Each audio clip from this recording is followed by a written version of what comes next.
Welcome ladies and gentlemen, today we're going to take a look at the Dragonknight tank build for Dragonbones DLC.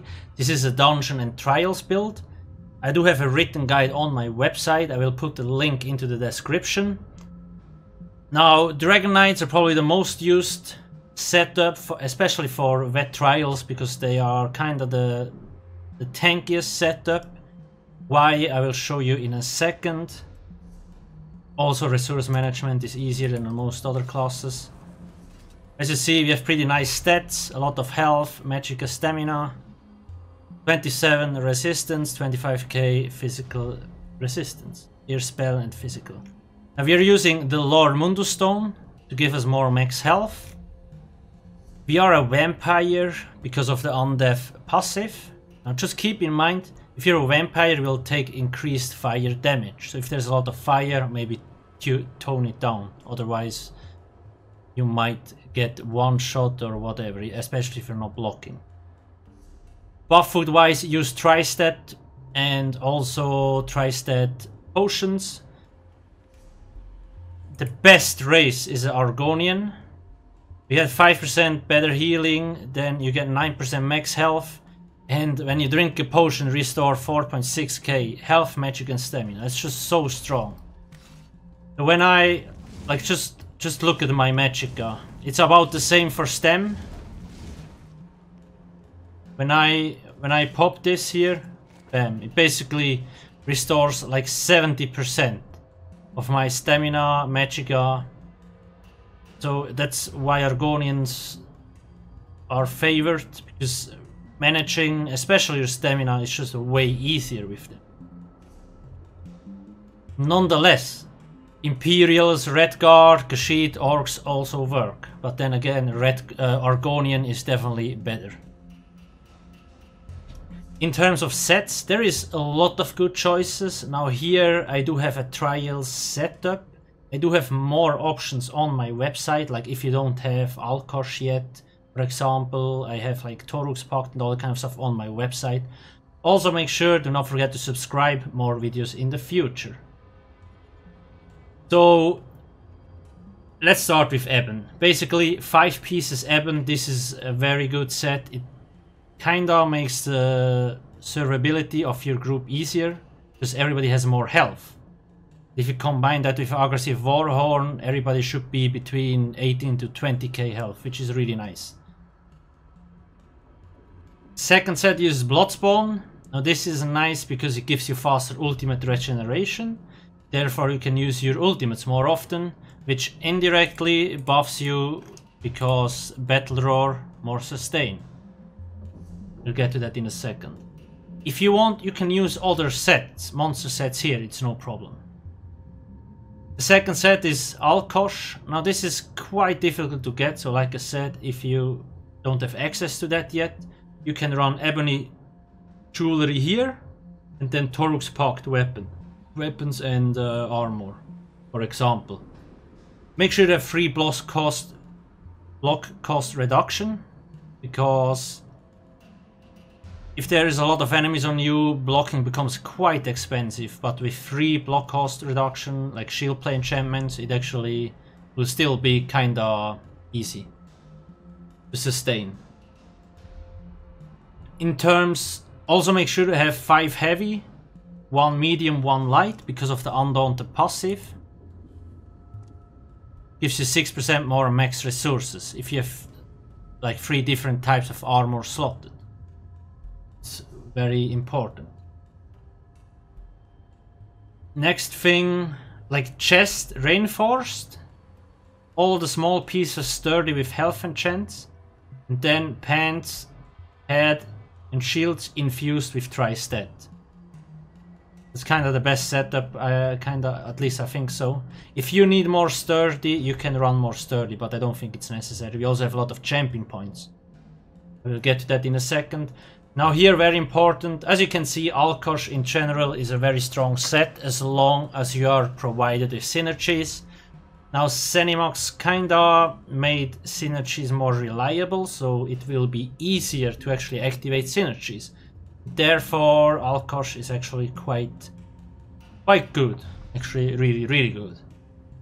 You can farm it in normal mode of Lorcash. It will take you a while, but the runs are quite fast and it's easier than, for example, Vet. Make sure you have 2 infused swords, one with a crusher and one with a weakening. Crusher enchantment debuffs the enemy even further, so you kinda, like, your group does more damage. Then same with weakening, the boss gets debuffed, reduces his weapon and spell damage, and he will deal between, like, I don't know, 10 to 20% less damage. It's a lot of damage reduction. So make sure to light attack. You need to light attack, otherwise those enchants are not going on the boss. Or heavy attack, whatever you want. It doesn't matter whether it's a sword, dagger or axe. Use whatever you have. Just make sure it's infused. Okay, that should cover this section. Now let's go to the CP 40. Here it's more important that you have 120 points because of the tactician. So when you roll dodge, the enemy set off balanced, and damage dealers usually have points in exploiter. They will do more damage. You don't want to dodge roll a lot because it's quite expensive, but just in case you want to dodge some hard hitting abilities, it's actually pretty nice. And there is nothing else you can put it into. Spell erosion, 76 bless to increase your healing, just in general really nice. 81 shadow ward. You really want that much here because you need the block cost reduction. So with this, the jewelry enchants and sturdy traits, we actually get pretty low block cost. Tumbling, dodge roll, cost reduction, really nice. And 43 tenacity. You want to do heavy attacks to restore stamina. 19 here, and then 21, 21, 11. 13, 25, 9. 49, 49, 28, and 1 here and 66. Now, this setup is probably the most important for tank. This is nice.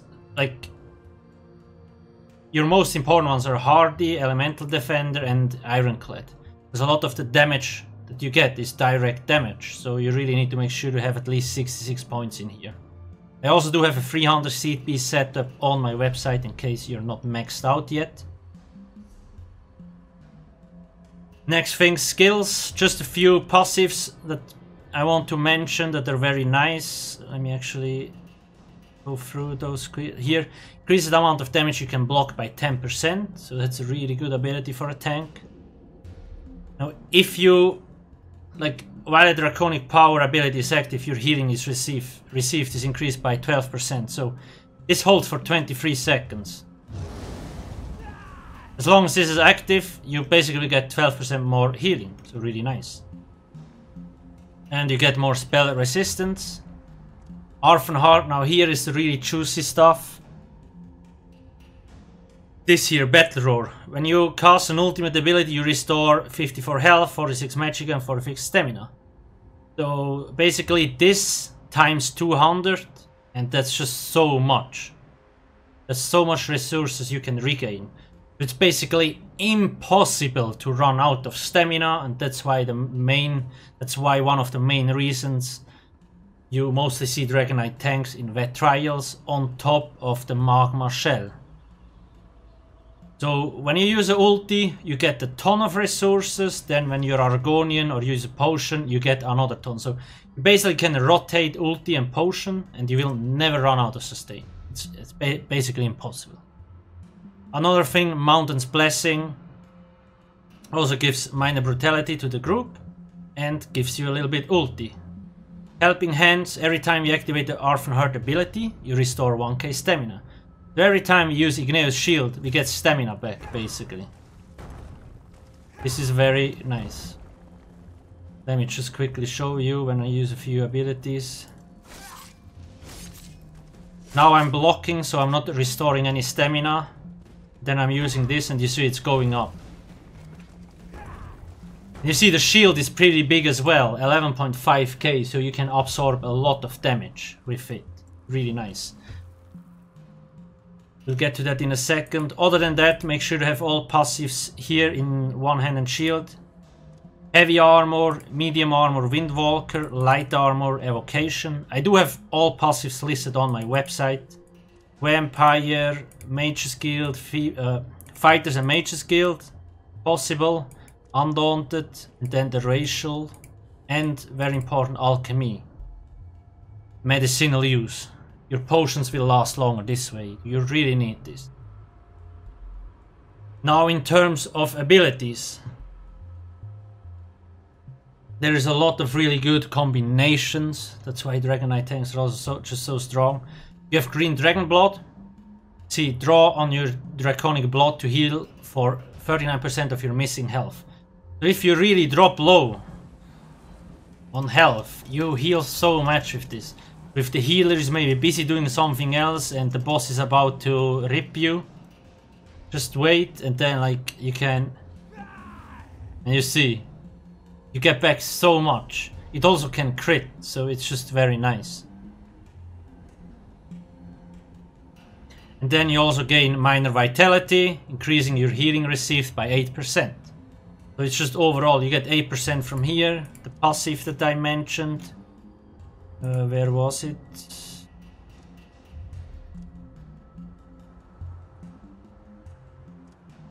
Give me a sec. The healing passive. No, it has to be here. Yeah, this one. So 12% from the passive, another 8, so it's like 20% more. It's just really, it synergizes really well. Engulfing flames. Now this here, you don't necessarily need to use this. It's kind of your flex spot, but if there is setups, damage dealers that use fire abilities and you don't have a magical DK as a damage dealer, then try to use this, because you see affected enemies take 10% more damage from all fire attacks. So overall, all fire abilities from your group members will deal more damage. So it's a very nice thing to keep rolling. If you don't need this, you could replace it with Absorb Magic or any other abilities. Pierce Armor, your main taunt, Major Breach, Major Fracture, gives you, like, it debuffs the enemy, so it reduces the enemy's physical and spell resistance. So your damage dealers do more damage. And it taunts, obviously. You can use Shield. Now, like I said, it gives you a huge shield. Half of the shield goes to your bodies. So basically, your group members, like 6 tops, I think, will get like a 6k, 5k shield, something like that. And you also gain Major Mending. If you actually do it wisely, when you, for example, if you have low health, before you use the green dragon blood, you can use Igneous Shield to get the Major Mending buff, and then use the dragon blood. You see, I got basically a 20k heal. So you get another 25% healing done. It's so strong. Balance. This is nice because first off, you can trade your health into Magicka. So when you're low on Magicka, you can use this to restore. And you can block cast this. This is really nice. Just keep in mind, the exchange reduces your healing done and damage shield strength by 50%. So when you use this, then you use a shield. Your shield is cut in half. When you use this and you heal, your healing is cut in half. So be careful when you use it. Another thing of balance, you also get Major Resolve and Major Ward for 28 seconds, increasing your physical and spell resistance. That's why we are not using Spiked Armor. Magma Shell, another reason why Dragonknight tanks are just so strong. See, it's basically God mode for 10 seconds, okay? Nothing is going to kill you. You don't need to block. You can just stand there, it doesn't matter. You can heavy attack weave to restore more resources and all that kind of stuff while that is active, because you don't get any damage. Back bar, choking talents, nice for trash. Applies minor main to the enemies. And your group members also can activate the Ignite synergy. It actually deals quite a lot of damage. Heroic Slash. This is nice for the main boss and applies minor maim to him, deals less damage.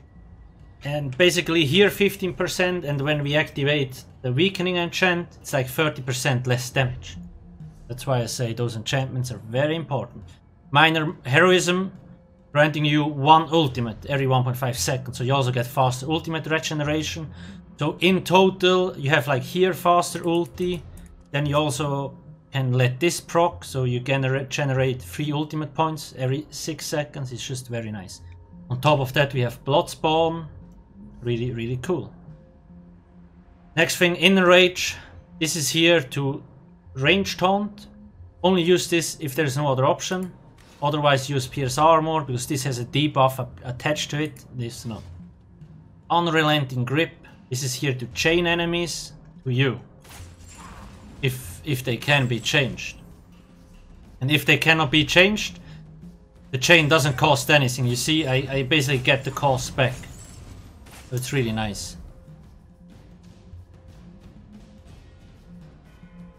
If you don't need this, you could replace it with something else, whatever you want. Energy orb. Now here, this is nice to support your group. If you have really good healers that spam those bubbles 24/7, you don't really need it. But I recommend using it every like 10 to 15 seconds, so your damaged healers actually can pop the bubbles. They will get 4k magic or stamina back, so it's really nice. And the last, our main ultimate, always use this if possible, because as you can see, for 30 seconds everybody in your group gets 10% more max magicka, stamina and health. Very nice. And then for 10 seconds your group gets major force, increasing critical damage done by 15%. So this ultimate is really strong, and with this here generating ultimate faster, the passive and the blood spawn, you can get this up quite fast. Other than that, I think the idea from the build is very clear. Make sure you use the balance morph and not the other one, because you want major ward and major resolve. And yeah, there's quite... you could replace this with something. The chains if you don't need them, or the bubbles. So there's a lot of flex spots around. Even choking talents could be replaced technically. So yeah, just in general, I hope you understood why Dragonknight tanks are just so much stronger. They have basically god mode set up. You have Igneous shield that gives you a huge shield and gives you stamina back. Just have a really nice burst healing tool if the healer is busy. Chains that are very nice. Argonian potion passive, battle roar. Just so much things that add up. Anyway, if you have any questions, ask me in the comment section below. Make sure to not forget to subscribe. Thank you for watching and have a nice day. Cheers.